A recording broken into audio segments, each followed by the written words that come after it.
Welcome. We are live. This is the second time I'm trying this today because 9 minutes into my last stream, my internet crapped out. So if you were with me then and you were paying attention and watching, great. Thank you. This time, hopefully, we'll be able to get through this whole thing. All right. So Premier League Week 2 review. That is what we're going to do today. I'm Sebastian North. This is Campfire Football. What a weekend. Look, the Premier League, it is the best league on earth. The reason why is just how compelling and exciting so many of the matches are. Everything feels on a knife edge in every game. The competition is so tight that even teams that are, primarily known as the bigger sides, the better sides, they are still vulnerable enough to concede goals and lose games because the opponents have plenty of firepower themselves. There's no game that's really safe in the Premier League. This is what people really love about it. I know that sounds like the obvious thing, but the reason why is the pace. Games move so fast that players are going to make errors. Defensive errors, offensive errors, the way every team plays is high risk. And it just makes for a show. And every week, that's what it is. This one was no different. So far, the league, I think, is off to a fantastic start. Plenty of good narratives, so let's get into some of them. We're going to go over each of the matches chronologically here, all 10 games, because some of them I think there's a good amount of interesting stuff to say, others less so. But we will start out with first game of the weekend, which was Arsenal versus Villa. So Arsenal-Villa, last season you have to understand, Aston Villa, the only team last season to be able to beat Arsenal twice. They really are the ones who derailed Arsenal's title hopes late on in the season with that victory at the Emirates.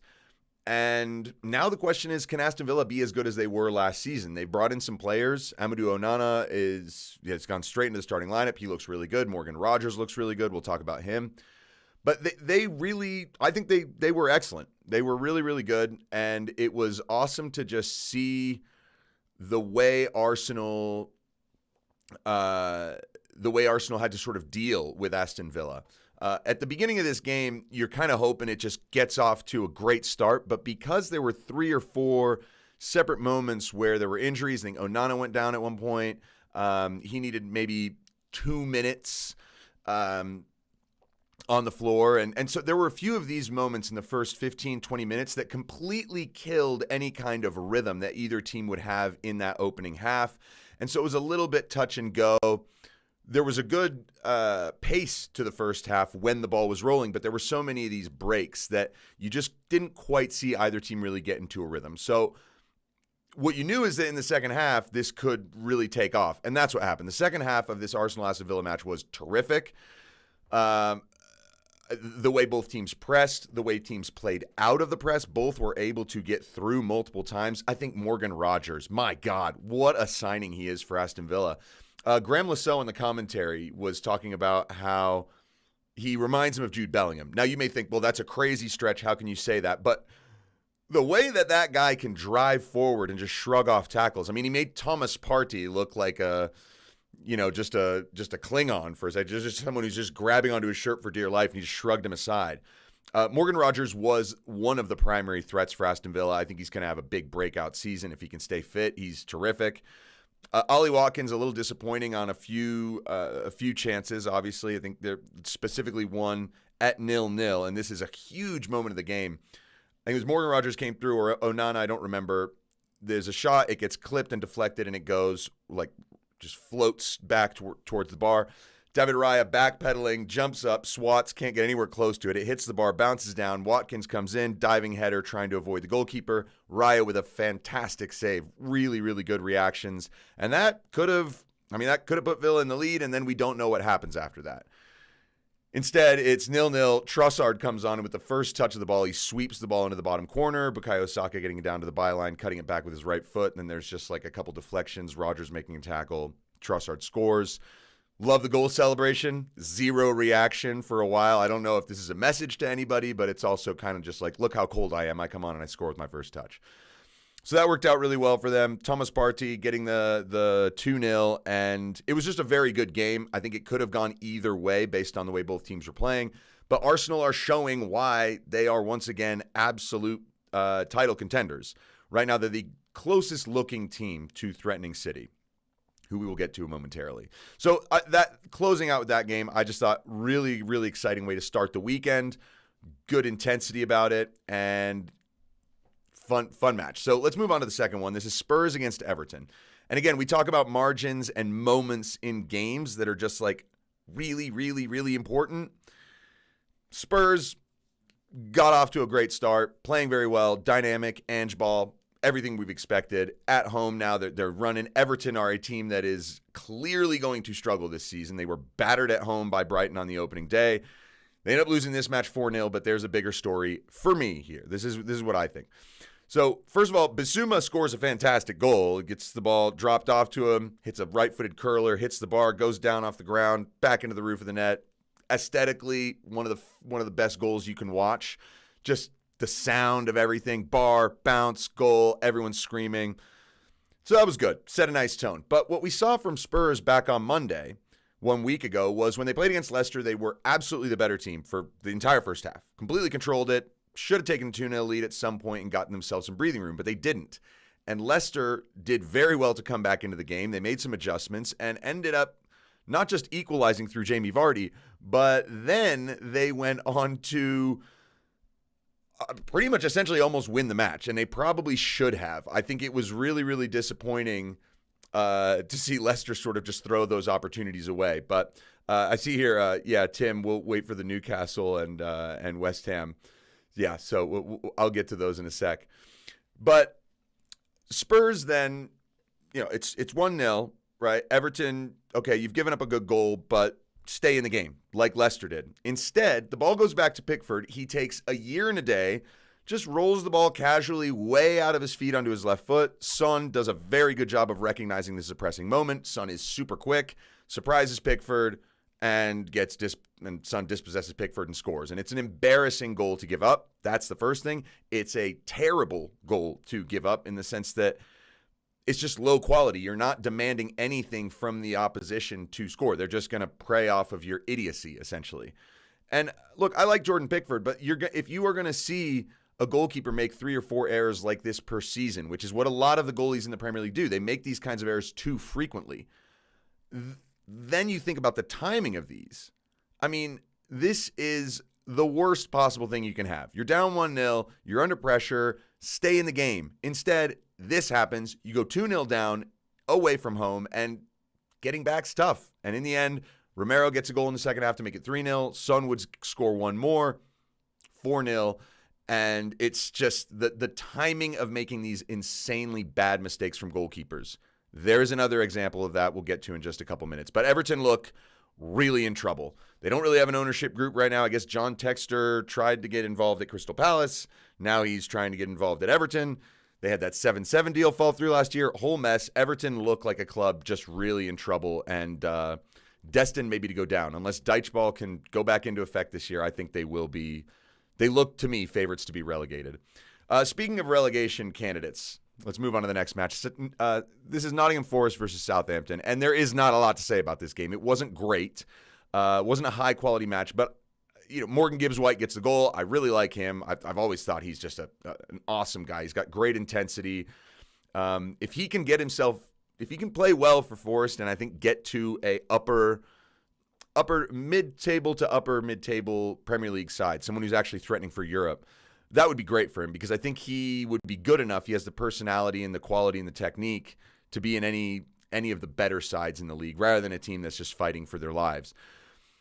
One of the things about Nottingham Forest is that last summer they went on this crazy spending spree. They brought in a ton of players. They've had to shed a bunch of that weight. But what you see now is that they actually have a core that they've kept around who I think are good enough to keep them in the Premier League. Southampton, it does not feel the same way. So they look, unless they can pick up a couple good players before the league or before the transfer window closes, I think Southampton are also a pretty big candidate to go back down. Nottingham Forest, look, it's all about can they keep important players fit and can they get results like these. But there's not a whole lot more to say about that match.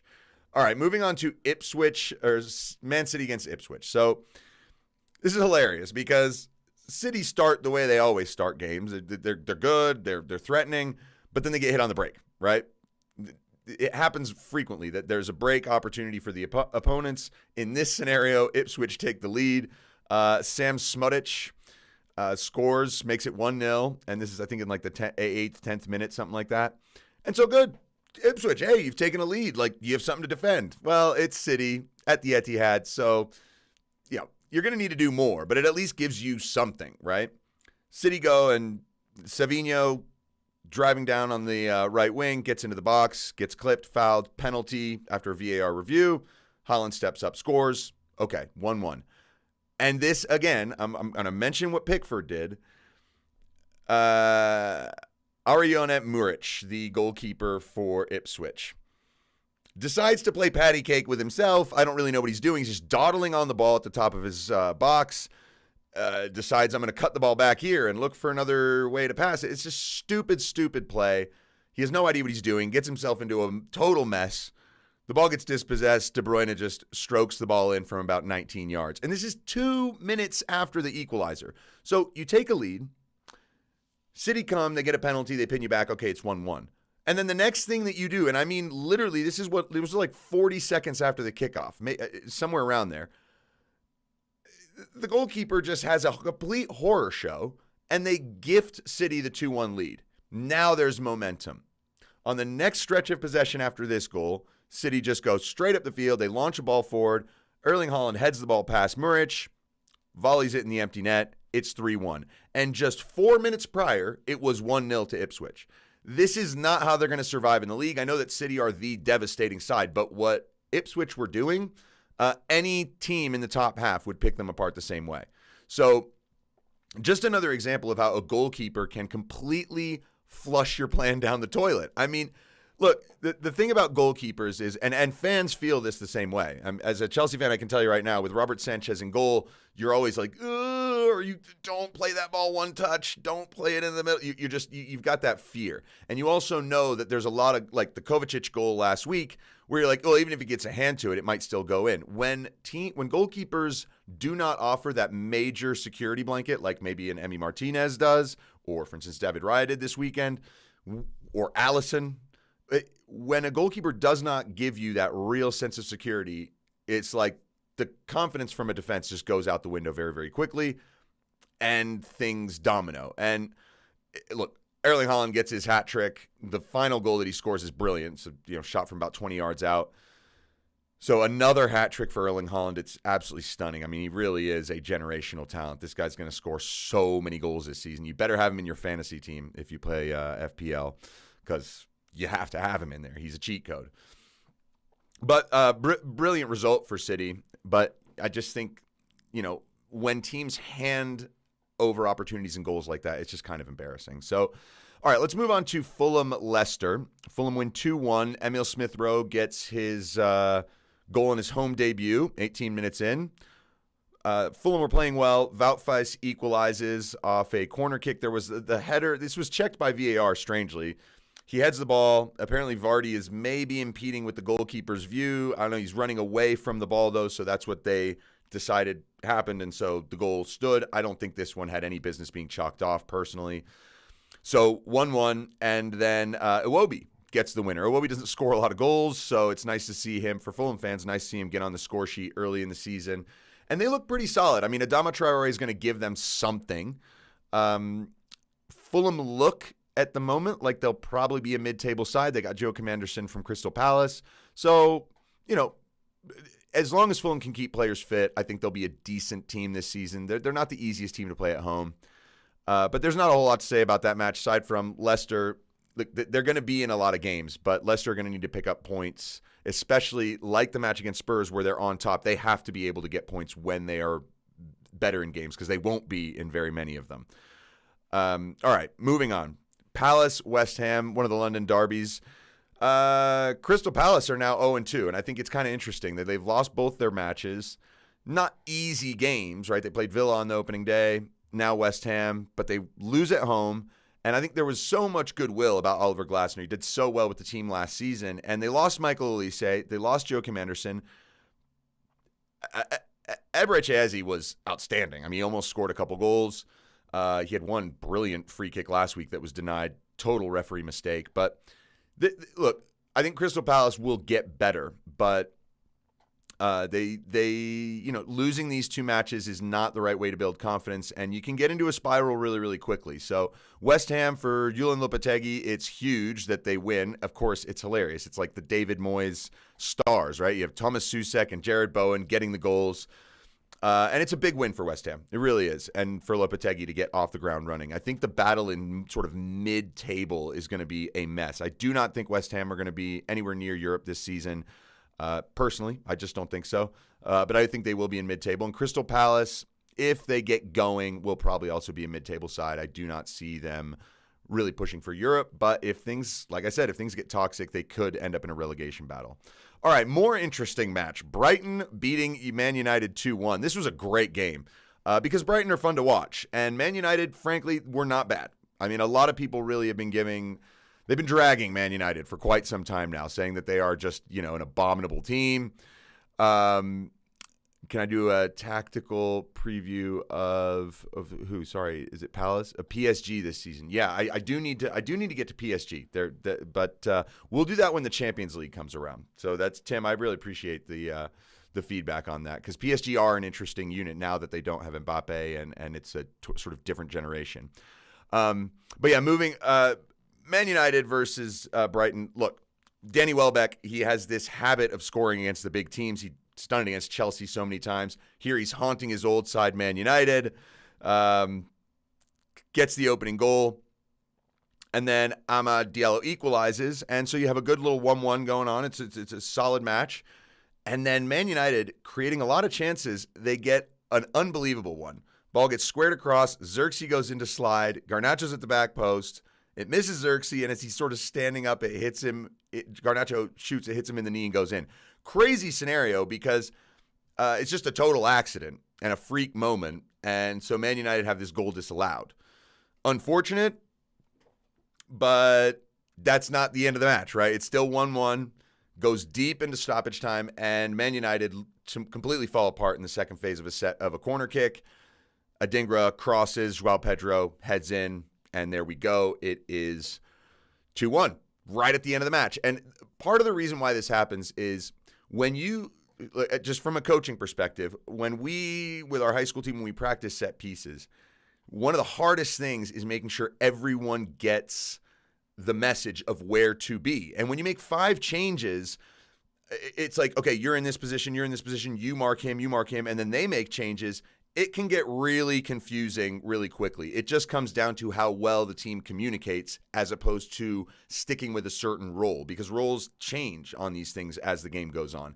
Especially late in a match, 97th minute, you're doing a corner kick and you're attacking, you're going to kind of go for broke. You're going to go just a little bit harder. So that's when the tactics kind of go out the window. And it just comes down to winning the ball, tracking players. And it was just shocking to see 2 or 3 Brighton players at the back post wide open. But I don't really, I do think Man United had a good game, and it really easily could have gone their way. They easily could have won this match, but it was just, this one was in the balance like most of the other games. Yeah, so a miscommunication of epic proportions happens, but, you look at the substitutions Man United made, and it just, I think this is just how it ended up. It's a tactical nightmare. But I will say from a coach's perspective, it becomes a lot more challenging when all of those substitutions have happened, when literally both teams have half of the players that they started the game with. So something that just happens. I think Man United, so far from what I've seen, they look a little bit better than last season, a little more cohesive. Marcus Rashford, I'm concerned. I don't really know where his career is going. Garnacho's fantastic. Amad's been playing well. Is there room for a player like Rashford right now? I don't know. He definitely needs to step up and be more involved. I like what Xerxes has brought so far.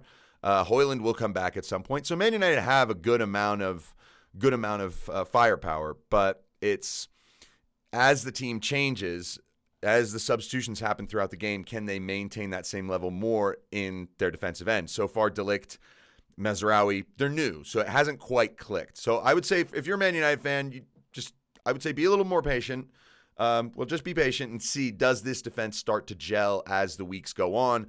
If these horror show mistakes are happening, then it's a problem. So, Rock Dog, you said first you said United need to learn to defend the back post. I mean, yeah, I mean it was pretty bad.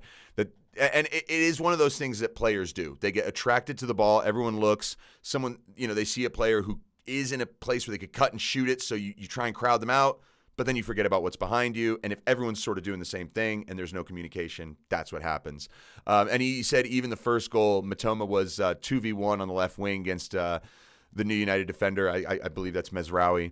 And, yeah, I mean, we all know what Matoma can do in 1v1 situations. It's going to be really interesting to see how Ten Hag can balance this side. I think we have seen at times last season we saw Man United play okay, but it was so rare. And I think now that this new season has come, Ten Hag has a trophy, behind him with them last season in the FA Cup. Can they build? Can they start to look a little bit better consistently? And we will just see. I think it's a little too early to really judge. I think how Man United play against the big teams or the bigger teams, the ones that are sort of threatening for Europe, so Villa, obviously Chelsea, and then the title contenders, we'll see how they do there. That's Brighton Man United. It was a thrilling end of the game. Unfortunate for United because they should have gone 2-1 up with that Garnacho-Xerxes mess, but that was not really anyone's fault. It just kind of happened the way it did.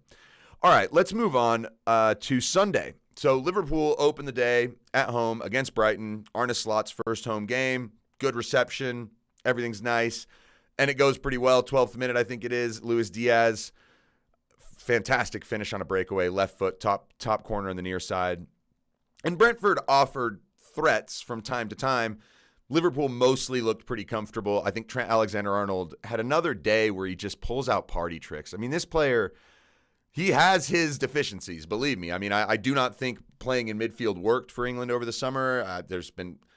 It's been well documented for years that Alexander-Arnold's not very good at checking his shoulder for crosses at the back post. He gets beat 1v1.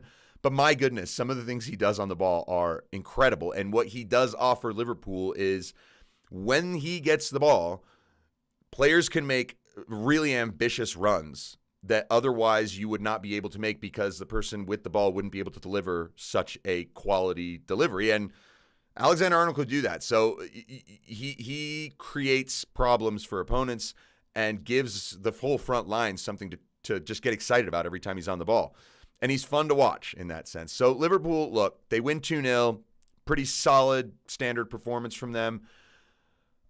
They have to be title contenders because the squad is well set. They have really good players.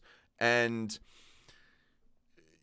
I don't think Arne Slot is having to change much of anything. I don't think his philosophy is all that different from Jurgen Klopp's. There may be details. It's more about man management. Can he keep them pumped up and motivated for every game? But so far, Liverpool look like they're just going to tick over and beat the teams that they're better than. They'll be very, very – they'll win all their games at Anfield pretty much.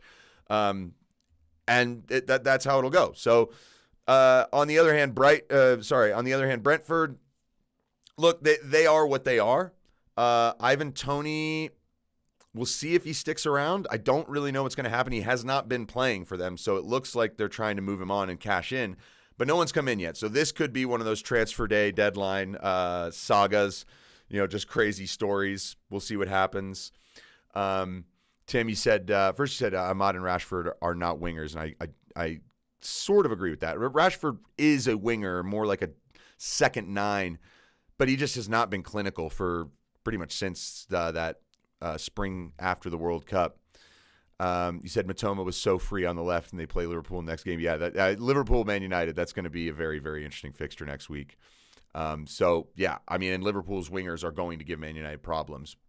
But, can Man United step up and play well like they did, for instance, in the FA Cup final? That'll be fascinating. Brentford, for a few years now, have been considered a team that are relatively likely to get relegated or be in that kind of conversation, but they're efficient.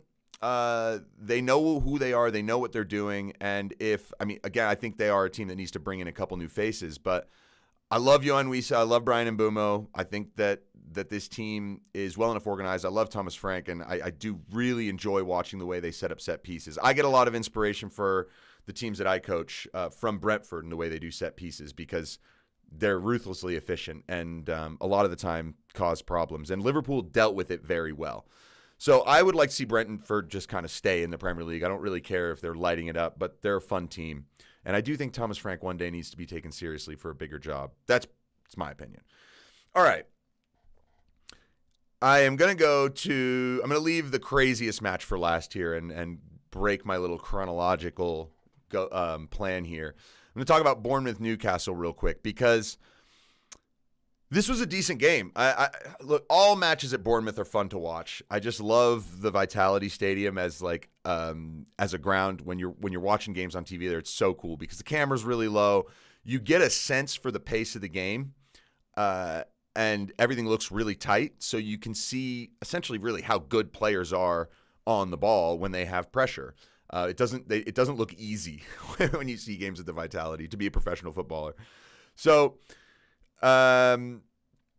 Bournemouth, they took the lead. Here, I'm actually gonna go ahead because I forgot who the goal scorer was for Bournemouth's goal.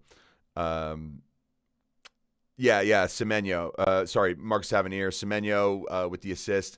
So 37th minute, Bournemouth take the lead, and I think they were well worth it. At Newcastle, haven't gotten clicking yet, but.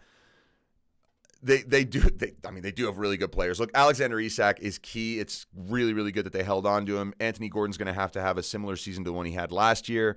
And Newcastle able to equalize in the 77th minute. But there is one huge, huge talking point from this game. And it is the disallowed goal deep, deep, deep in stoppage time. Dengo Ouattara outjumps the Newcastle defender. His arm's kind of a little bit over him. It hits the shoulder. And I say the shoulder because it hits the shoulder. If not, it's like the side of the shoulder. But it is, this part of your body, right? And goes in. And they go back and check it. And it's just an appalling decision. Like, this is what drives all of us fans freaking crazy. Like, you say the rules are the sleeve, right? So, like, now the players have these shirts that the sleeve is like here. I mean, you can see my tan line, right? That'd be sorted out if I had these professional kits. This is like how far down the sleeve goes. If it hits the fabric, it's not a handball. Like, that is what we've been told. There's that stupid little graphic if you type in on Google, you'll see that hilarious graphic with the guy that looks like Tintin. He's got like the little hair thing here, and it's like a stick figure, and they're like, this is where it's a handball, and this is where it's not. The shoulder is not a handball. Currently, by the rule, it's not. Why do you disallow this goal? So I haven't really been able to see anything in terms of the referee, in terms of the PGMOL talking about, oh, well, this is the reason, and well, no, that is an error, and it's the second major error I think that we've seen in this season. I think this one is the glaring one of the weekend. Last week, it was the Eberechi free kick that the referee just blew his whistle for like a foul on Will Hughes at the top of the box. That had really nothing to do with the shot. If he waits literally a second to blow his whistle, the ball goes in and he goes, yeah, no, this is a goal. Referee even admitted to Eze that he had made a mistake. So these, and that one, look, there's nothing they could do to correct it with VAR because he had blown his whistle. So I get it, VAR not able technically to step in. Look, once the whistle blows, it's true. That is letter of the law. It's a good baseline for everyone to operate from. That once the whistle blows, that's it. Like anything that happens after that, even if the referee messed up, that we have to say whistle stops things. Now, how this is not allowed as a goal is terrible, and I really, really hope that this gets cleaned up and we do not see another mistake like this season. Throughout Europe, there were some other weird calls over the last week. I forget which game it was, but there was, I think it was one of the qualification games for the Champions League in the qualifying rounds. There was a shot that hit a player on the thigh and then hit his hand. And, they called a penalty for that. And it's like, no, I thought we were all told that if it deflects off a player and hits their arm, that's not a penalty. So handball is going to continue as usual to be a nightmare. But we'll see what happens. But yeah, Bournemouth got absolutely robbed here and Newcastle were lucky to pick up a point.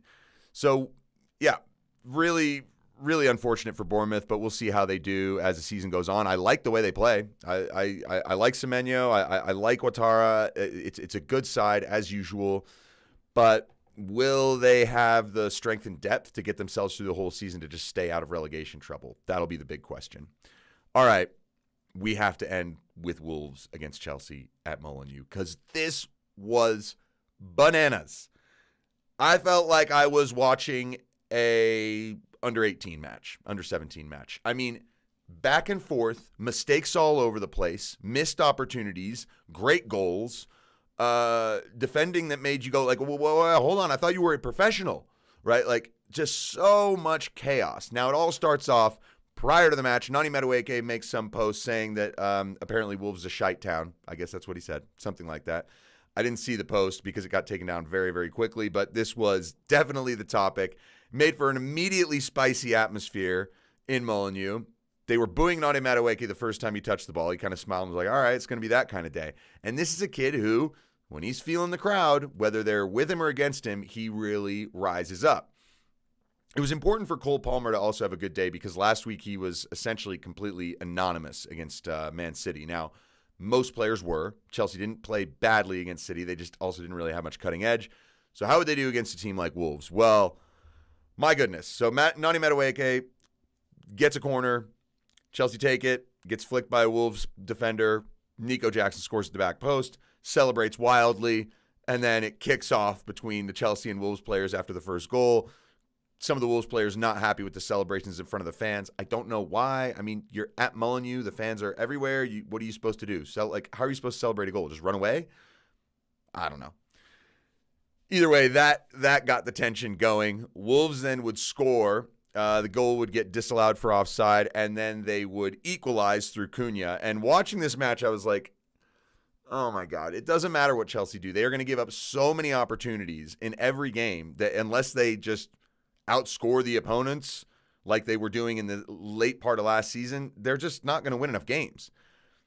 And Wolves were all over them. I think the first 15 minutes Chelsea were good, and then Chelsea just started giving away the ball. Caicedo was caught in possession a few times. There were some poor passes from the back line, just moments where, players just lost possession in needless moments, and the breaks from Wolves were really good. Cunha is an exceptional player. I can't see how he's going to stay at Wolves past this season. I mean, I think he's just so good, and he's clinical, and he's got a real personality to him. After he got the equalizer, he went up to Nico Jackson, was like, let's go. Yeah, keep talking, buddy. Yeah, okay, keep your mouth shut. Let's go. So then that bubbled over again. It seemed as if the Wolves players were targeting Nico Jackson a little bit. Like, let's see if we can get this guy to react, get sent off, whatever. At this point, I was like, I think Wolves are going to take the lead before halftime. But no, Chelsea did.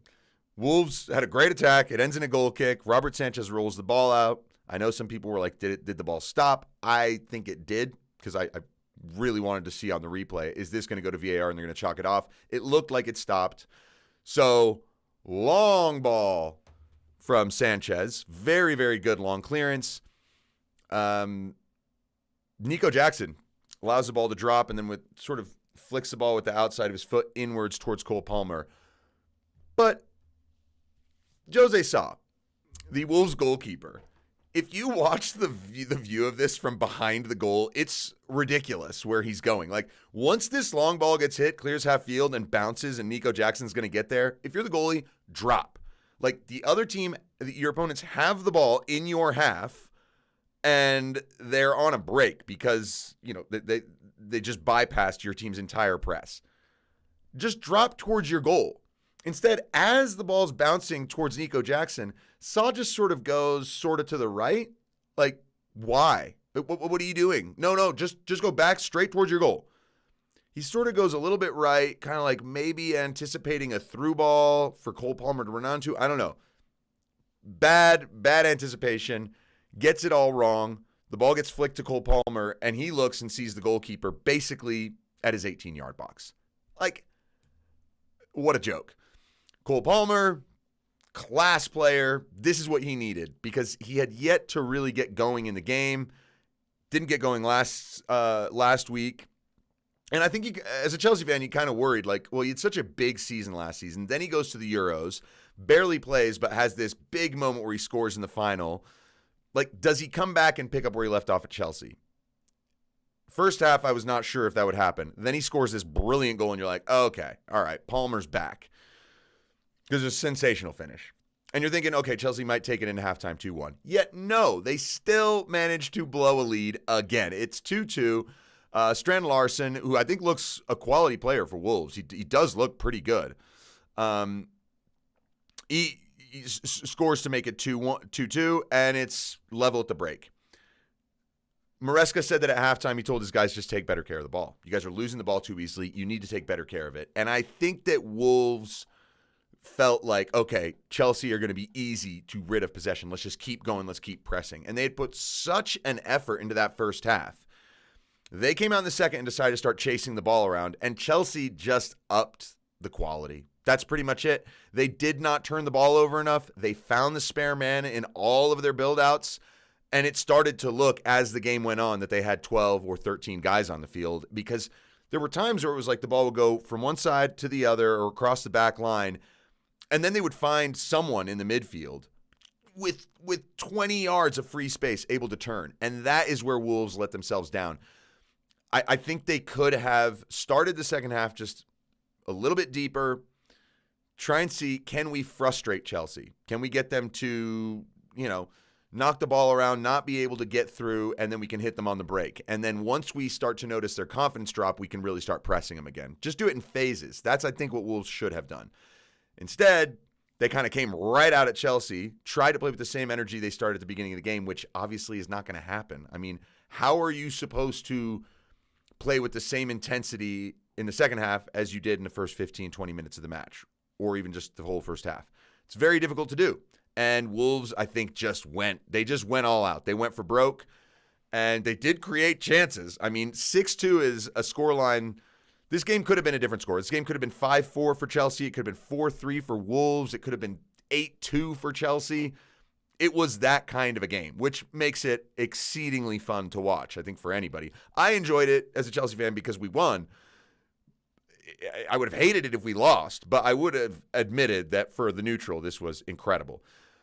For Chelsea, Nani Madueke scores a hat trick in 14 minutes, I think. All goals assisted by Cole Palmer. It's just ridiculous. Joao Felix comes on, scores a very nice finish. I mean, he even said the finish was easy because from the penalty spot, it's not that hard to just... For him, he's a top-level professional, high-quality player. He should be able to put the ball in the top corner from the penalty spot.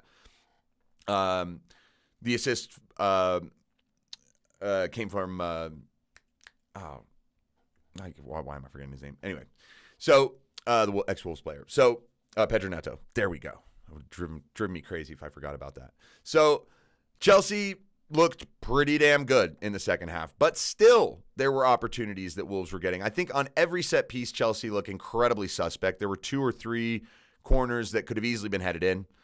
One in the second half. There were a couple in the first half. There was also at 6-2, I think it was, Keenan Dewsbury Hall received a ball, played a one-touch ball, an awful one. And I think it was Strand Larson put the ball wide. So dissecting the way Chelsea are, I am not sure about Keenan Dewsbury Hall at all. I really am not. Mykhailo Mudryk started and was clearly the worst player on the field. So concerns for what will happen with him. I don't know if he'll ever gain his confidence. I don't know if maybe a change of scenery or 3 years of playing somewhere else is going to help him. From a Chelsea perspective, you really hope that he starts to mature and grow and get some confidence and show what he's actually made of. But right now, it does not look like that. Keenan Dewsbury Hall, I've never been sold on. I think he's a good player, but he's a mid-table Premier League player to me. I do not think he's the kind of guy who should be playing above really anyone in Chelsea's midfield.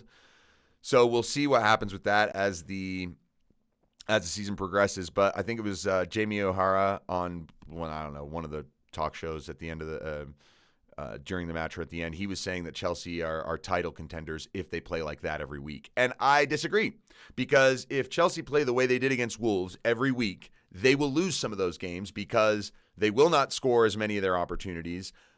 And a large part will be because they will go behind and will get frustrated and the other team will bunker down. I don't think very many teams will be as naive as Wolves were in the second half. But Chelsea do have an enormous amount of firepower. We've said for a while this is a ridiculously talented side. If they gel, they could be really good. And so that's why I've never bought into the crisis talks of Chelsea being like awful and the owners knowing nothing about what they're doing. There's a plan. Is it going to work? We don't know. But if it starts to click and Maresca can get a tune out of this team and they are able to get rid of the dead weight they don't want, first of all, they'll sort their finances out. They'll have a stabilized team and they'll be confident, which means, in a year or two, they could easily be contenders. We'll see. Of course, in my opinion, once Guardiola leaves, it's going to create a vacuum and everyone's going to have a chance again. So that might happen this season. So just that match, plus a lot of the others, obviously, but that Chelsea-Wolves match, again, what an advertisement for the Premier League. Like, just awesome. What crazy game, right? And I try to keep up with the La Liga. I try and watch some Bundesliga. I try and watch Ligue 1 as well. I don't bother with the MLS, so if you're wondering, I can't really. I got rid of Apple TV because it's just not worth it, especially if Messi's not playing. To be completely honest with you, if Messi's playing, I'm willing to watch. If he's not, I don't really care. Sue me. I just prefer high-level football. So the Premier League is fantastic, and so far it looks like there's going to be an absurd amount of goals just overall this season. Not very many clean sheets. Teams are going to really struggle to keep the other teams out because every team is going to have someone who can be a game changer. And it'll be really interesting to see what happens before the window closes. That tends to be when I'm willing to start making predictions of where teams are going to be at. Not that I think predictions are really all that exciting, although we will go over my 2024 predictions at some point. That video's up if you want to go back and look for it. Some of them are hilariously wrong. And then some I got right, which is kind of cool. Once the window closes, I think we'll have a really good idea of where some of these teams will be. It's just hard to know at this point. But I'm really excited. This is going to be a fantastic season. So that concludes the review of the Premier League weekend. If there's anything I missed, I'm sorry. But I'm glad to have been able to make it through this stream. As I said earlier, I had one going, and my internet literally cut out on me 9 minutes in, which has been happening. It's annoying. Got to upgrade this. But thank you guys. Thanks to Tim and Rock Dog for participating in the chat. Look, I love people's opinions. I love hearing what people saw because we all see different things when we watch these games. I'm lucky enough that here in the United States we get to watch a lot of them, and I know it's not the same in the UK. I can keep up with a lot of the different matches that are going on. So thanks a lot for stopping by. I hope you enjoyed this, and again, we'll keep doing this every week.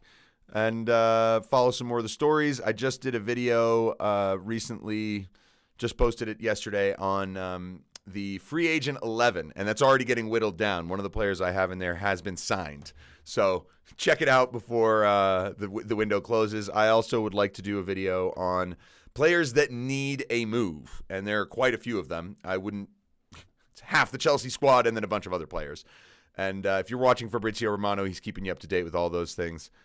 So hopefully do that video. And Tim, I will do some PSG tactical breakdown. And the tactical breakdowns will continue this season. I really enjoy doing those. I know that they get the most traction of all the videos I do. They're just hard to do because you're right in the line on copyright infringement. And when you get dinged, it's pretty annoying because they're time-consuming videos to make. But I love being able to show my perspective as a coach. Matter of fact, I got to start getting moving because I have training this evening and I got to finish planning it. So thanks so much for stopping by. I'm Sebastian North. This is Campfire Football.